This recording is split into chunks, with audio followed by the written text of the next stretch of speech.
I'm back with another video, and clearly I'm here. Didn't even need to say that, but I said it. The perks of having children is they touch things. So I don't know where the connection to this is. So we're using the phone microphone today. So I'm sorry if the quality isn't the best, but we gotta do what we gotta do. We're moms, okay? Let's see how long she lasts on my lap. Hello. Why do you have to sit on top of the camera stand? I don't understand. There's space all around it. Take 87. So what I wanted to discuss with you guys today is the topic of broken perception. And how this actually came about is I was going through my old cell phone looking for pictures and videos from when I first got saved, when I first gave my life to Christ, and when I first found my home church. I was going through that phone and I started to come across pictures I had taken of myself. And this phone was from 2021, probably like early 2021 to 2023. So the time of my life in that era was like going through the motions of coming to the end of myself, giving my life to Christ, and then the life of a new believer, like new believer going through the motions of faith, but experiencing so much grace and the love of Jesus while also going through that struggle of letting go of past things. And so this is kind of like the era that phone lived in.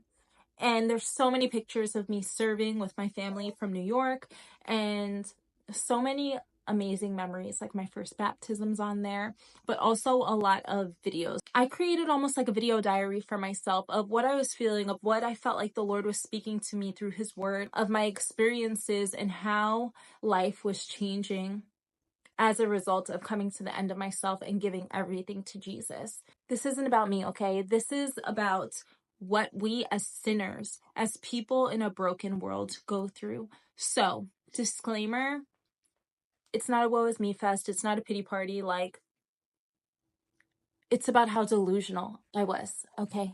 I'm looking through these pictures and videos, and I'm looking at pictures I had taken of myself and pictures of me with makeup, without makeup. Just to also give you some context, like I wore makeup like this. Like this is full glam for me. And I wore makeup like this every single day. Like if I was just going to the grocery store, I had full on makeup. If I was just going to run my kids to the doctor, I had full on makeup, because this makeup wasn't me necessarily hiding my natural skin. It was more so a mask of confidence. I had so much anxiety, so many internal thoughts, negative thought patterns, so many people-pleasing tendencies, and worrying what everybody thought around me, that I felt like this mask was bulletproof and it made people have a different perception than what I had of myself. So I'm looking through these pictures of myself during this time, and I can remember the internal dialogue when looking at these pictures after I had taken them. I remember the internal dialogue of thinking, I need a filter. I do not look good. I don't think I look beautiful. And I'm like looking back and really reflecting on where I was when I took these pictures and the conversations I was having with myself at the time.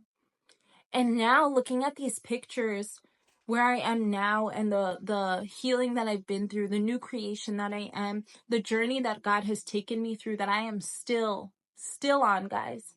I just have a whole different view of everything.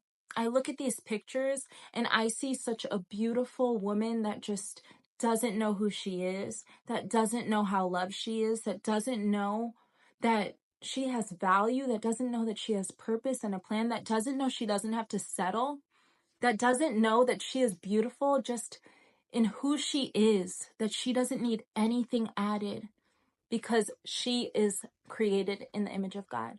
It's just really heartbreaking to know just how broken we are, and how that brokenness within us really affects our perception of everything. And I was really thinking about it, and I was like, I can't believe I had so many negative thoughts about this young woman that I see in these photos. And it just made me so grateful for God. When you're trying to conform to the world's standard, it's always going to lead to more brokenness. I was comparing myself according to the world's standard of beauty, according to the world's standard of a good person, according to the world's standard of a relationship, according to the world's standard of a mom, as a result of my own brokenness, of my own hurt, of my own void within me. I always ended up more broken with how I viewed myself, more broken with how I viewed others, more broken with how I viewed relationships, with how I viewed my family, with how I viewed my past and my future, with how I was living, with who I was as a mom. The way I perceived everything was through a lens of brokenness. And when you are broken, and when you are trying to conform yourself to a world of brokenness, you live in a reality that often leaves you feeling hopeless. But there is good news. Jesus died so that you can be whole. Jesus died to fix that lens of brokenness and create clarity in your mind, to give you a new heart and a right spirit. He died so that you could be free. He died so that you could know how he sees you, so that you can know your identity in him. Although we live in a broken world, we have the hope of Jesus. We are not hopeless anymore. We have a healer that can heal the wounds within us, and our lives can be transformed. We can be made holy and righteous through him, through his righteousness. And I'll be honest, as a woman of God, still a young believer in the faith, I still see the areas of my identity that are broken.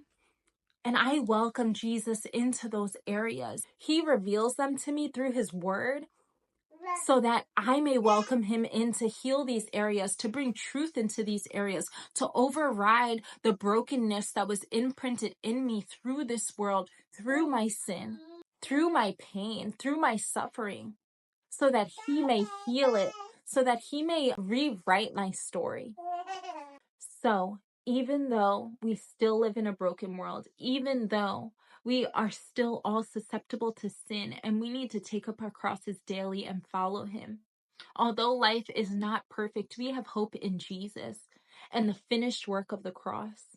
Jesus silences the lies of the enemy that plague our minds, that plague our hearts, that condemnation. For the Bible says that there is no condemnation or shame for those in Christ Jesus.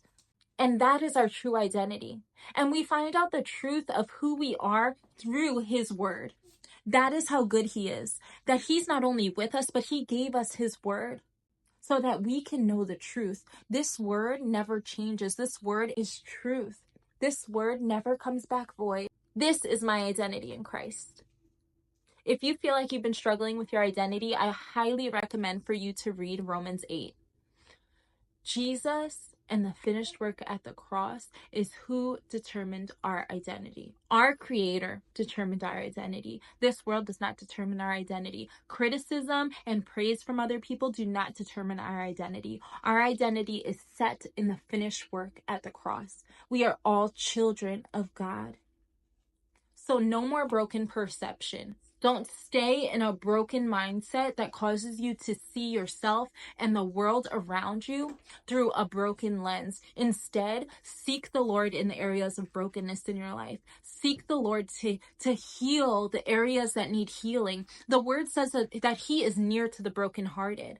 He is there for you. You don't have to deal with these negative thought patterns. There are tools for you. But most importantly, his word is what you need to rely on for the truth, okay?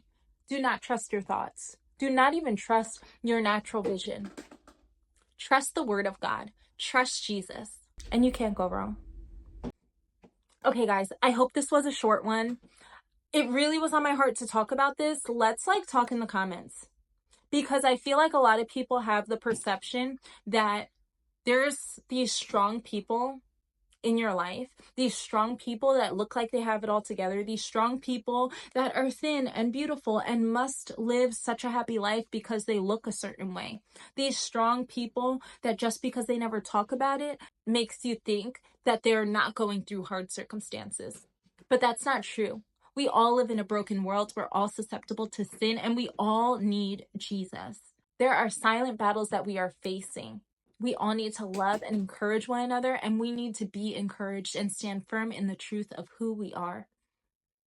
So I even challenge you, reach out to a fellow sister in Christ. Reach out to someone that seems strong in your life and encourage them today. because that could be a lifeline for them. Encouragement is not just lifting somebody up when they are down. Encouragement is standing together, letting each other know, to be reminded that we are loved, that we are seen by our Lord and Savior, and to increase someone else's faith to continue the walk, to continue going, to continue digging deeper, because there is always more. So encourage someone today. Let's talk in the comments and check out one of my other videos. I can't wait to see you guys in the next one.